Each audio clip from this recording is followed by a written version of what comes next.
Hey folks, welcome to Guitar Daily. It's Nick Granville coming to you from Wellington, New Zealand. So today I thought I'd talk about intervals because it's a big part of what I do in my playing. Like I do think scales, I do think arpeggios a lot of that sort of stuff too. But intervals are a really interesting way of kind of looking at guitar, and it's actually something I do a lot. I haven't talked about it that much, so I thought, maybe it's one thing we'll discuss today. So what is an interval, right? An interval is the gap between one note and another. Right, so if I take something like D minor, which is what I was in there, if I go from the first note to the second note of the scale, I've got a second. Right, sweet as, so that works, right? A second. But if I go to the second note, that's also a second, but in this case it's a flat second because it's from the second note to the minor third. So that's now an interval of a second. This is another second, but a different type of second. In this case, a flattened second, or a flat ninth if you want to think of it up that way. It's not really a flat ninth, that would be that, but we'll get to that, or that one. But anyway, so it's the distance between one note and another note. So the really useful ones I found are thirds, fourths, and sixths, right? So if I take D and I go up a third, right? That defines a chord sound now, doesn't it? It's like I've gone root to third, in this case minor third, because we're in D minor, but it creates a chord sound. That's all I need. The root note to tell me where we're anchored to, third to tell me if it's either minor or major, right? That's all you really need to kind of spell that sound.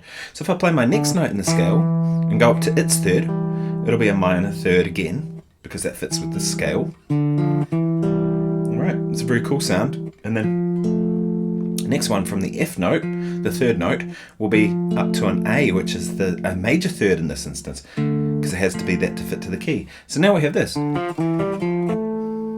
Right?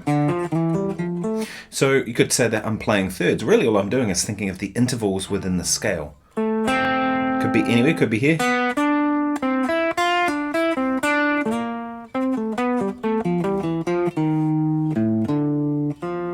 And I can use various different intervals and combine them. But like I said, the useful ones are the thirds, the fourths, and the sixths. Fourths are useful because it's kind of the sound that's sort of suspended a little bit. It kind of doesn't... wants to either go to that or it wants to go... So it leaves this kind of ambiguity about things, right? Which is very cool. Also, guitar is largely tuned in fourths. From E to A is a fourth, A to D is a fourth, D to G is a fourth, G to B is a third, and then B to... E is a fourth. So a lot of fourths mean we kind of end up rolling our fingers like that.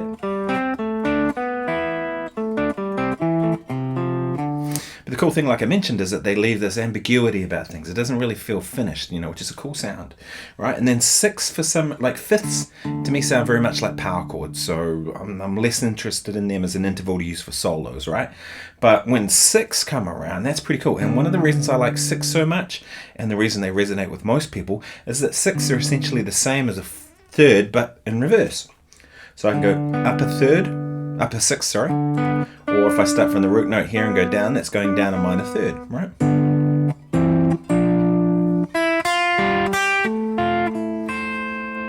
So even a phrase like that, which wasn't any one specific interval, it's pretty clear that I'm thinking intervals, isn't it? And the thing with when you play a collection of intervals is it kind of resonates with people's ears and they start to pick up on a pattern if you play a stream of them, right? If I go...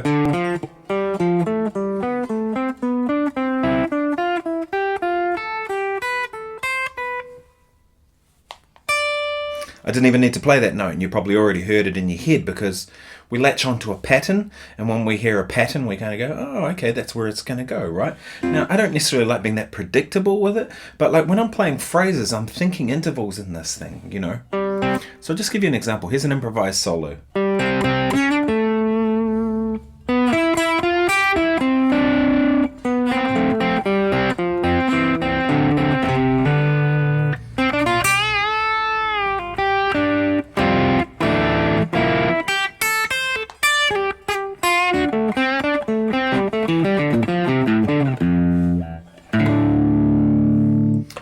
hopefully you recognised out of that there was a whole lot of kind of intervals and development of intervals. So here's some things to do, right, to practice this stuff. Take a scale and try and play it all in thirds, right? In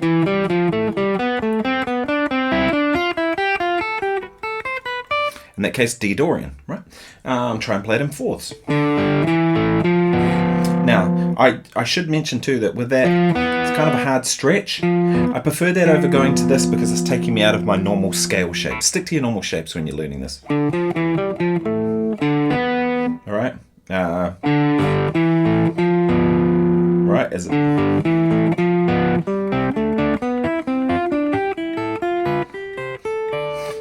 as long as it makes sense to do that, right? Because you want to play it in a way that's how you're going to actually play music. And then, of course, next one would be 6.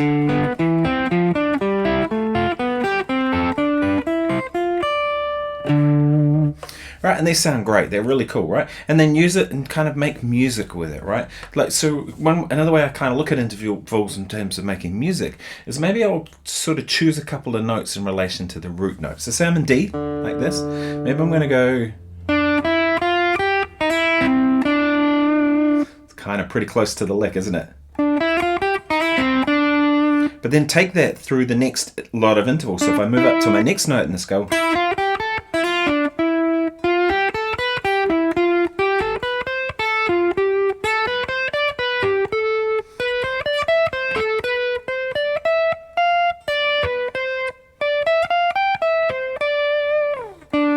Right? But you can also do it on other strings. So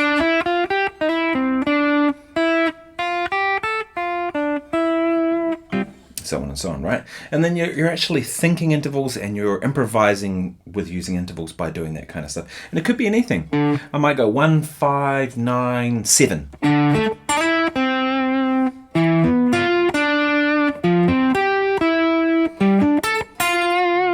And maybe I'll do that, but maybe I'll do every second one backwards or something.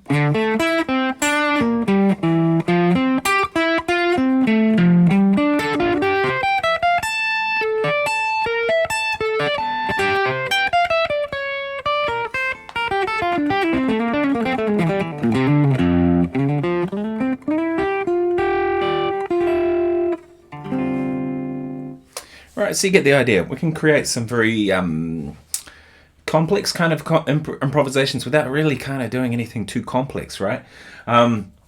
And really, at the end of the day, it all comes down to what you can hear.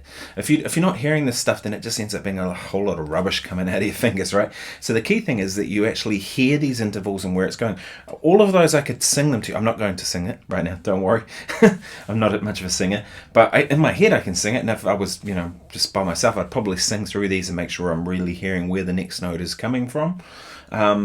Because if you can sing it, then you can play it, right? Because if you can't hear it in your head, you don't stand much chance of getting it on the guitar. So that's really what we're doing, is developing our hearing to hearing intervals to be able to play, right? And this is, I'm using a kind of an overdriven sound now, but you can do this if you're playing like a straight ahead jazz sound. It works in fusion kind of context, works great in blues context as well. Because sometimes in the blues context, you just want to create something that's kind of more interesting than just stock standard blues licks. You want to actually improvise. So this is a good way to kind of get there, to actually improvise. Anyway, I hope you found this useful. I'll play you out with some more music.